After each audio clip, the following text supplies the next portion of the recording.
What's up, guys? This one's kind of fun to me. Let's talk about Tulane head coach Jon Sumrall.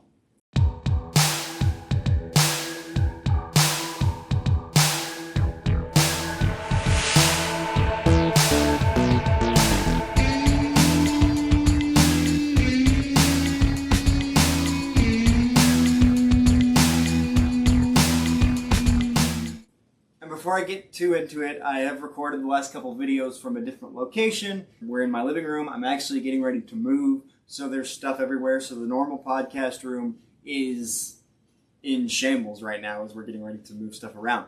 But I want to talk about Tulane head coach Jon Sumrall because something came out this week that I love it.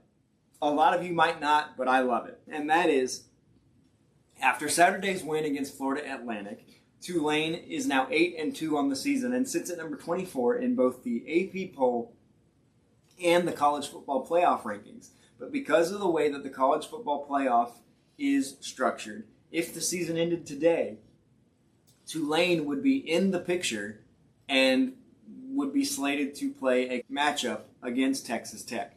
Now, what I love about this is that if you ask Coach Jon Sumrall, who, by the way, is a top candidate for several head coaching jobs, including LSU and Auburn, and I think he's even in consideration for Florida if they don't get Lane Kiffin.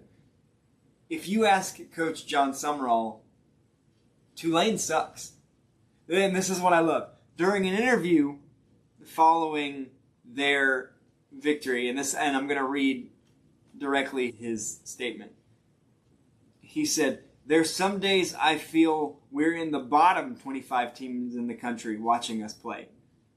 Sumrall said via Justin Margolis of KCBD TV in Lubbock, Texas, "There must be a lot of bad football going on if we're one of the top 25 teams." And he goes on to say, "We're average. We're an average team. We get either 6 or 7 days, depending on the schedule of the week, to promote ourselves or embarrass ourselves. And we've done that before. We better get ready to play. I watched us practice today. I think we're average." I love this. I think there are a lot of people that are like, "Oh, that's pretty harsh. You're a top 25 team. Shouldn't you be telling your guys that they're top 25, that they can go win it, that they can do this, that they can..." No. Maybe that's just my style. Maybe that's just the way I prefer to be coached. But, and it doesn't just apply to sports and to coaching, but it goes to parenting, to all this. There's different styles. And I think if you're constantly being like, "You guys are awesome, you can do whatever, blah, blah, blah, blah, blah," that's what leads to entitlement. This, and you can argue with me if you want, whatever, this is how you get your guys to get better. Say, "You think you deserve to be in there? Show it to me. Show me on that field that you deserve to be in the college football playoff." And if those guys are receptive, that will push them harder. Almost any professional athletes that you hear that are at the top of their game have at some point said something about wanting to prove the doubters wrong. There is a mentality in most professional athletes that is, "I'm going to work against what is said about me." That motivates me.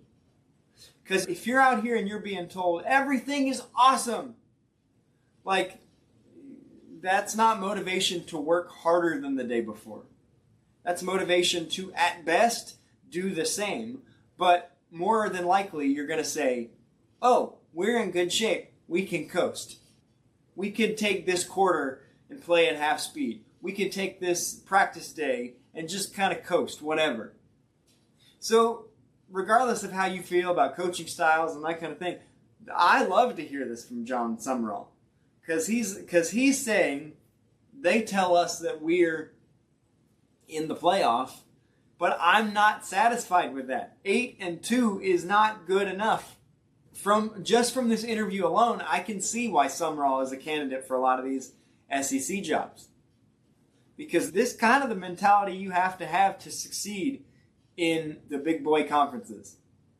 It's the mentality that Saban had, that Kirby Smart has, that a lot of these national championship winning, Super Bowl winning head coaches have. It's like, if you did something good yesterday, that's great. That was yesterday.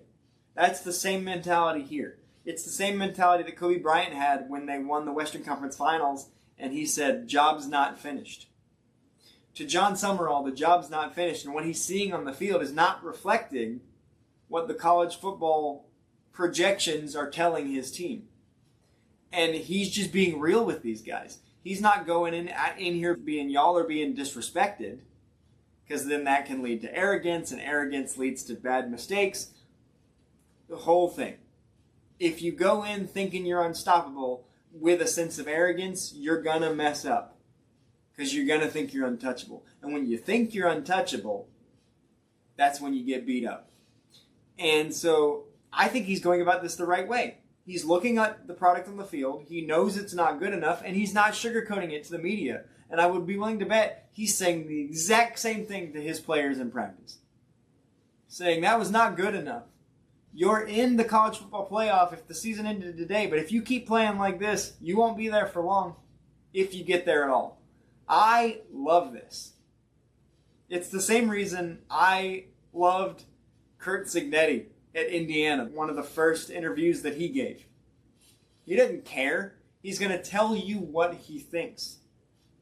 Like, it was just the other week when they were playing at Penn State. The interviewer said something like, the last time this team was here, and he basically stopped her and said, this team's never been here. No nonsense, fully focused on what he's seeing on the field, which may or may not be good enough depending on what he's seeing. But from Jon Sumrall here, this is, we might be 8-2, we might be positioned for the college football playoff, but the season's not over, and we are not good enough. This is my style. This is how I would respond. I've had bosses at jobs that do this. And there is a fine line between this and just outright disrespect, because I've had that at jobs too. There is a fine line, because what he's trying to do, he's trying to build something, build discipline, build expectation, build consistency. And this is one way to do it, and it's one in particular that I have no problem with. I love this. The second that I saw these comments, I laughed out loud. So it makes perfect sense to me that Jon Sumrall is at the top of a lot of lists for SEC jobs, and I love this. Let me know in the comments, what did you think about Jon Sumrall's comments about his team at Tulane? Do you think that he was out of line, or is this the kind of coaching that you like to see? And where do you think Jon Sumrall is coaching next season? You think he comes back to Tulane, or is he maybe coaching in the SEC? Let me know in the comments. Until next time, I'm your host, Roman Gennaro, for Empire Sports Talk. See you on the next one.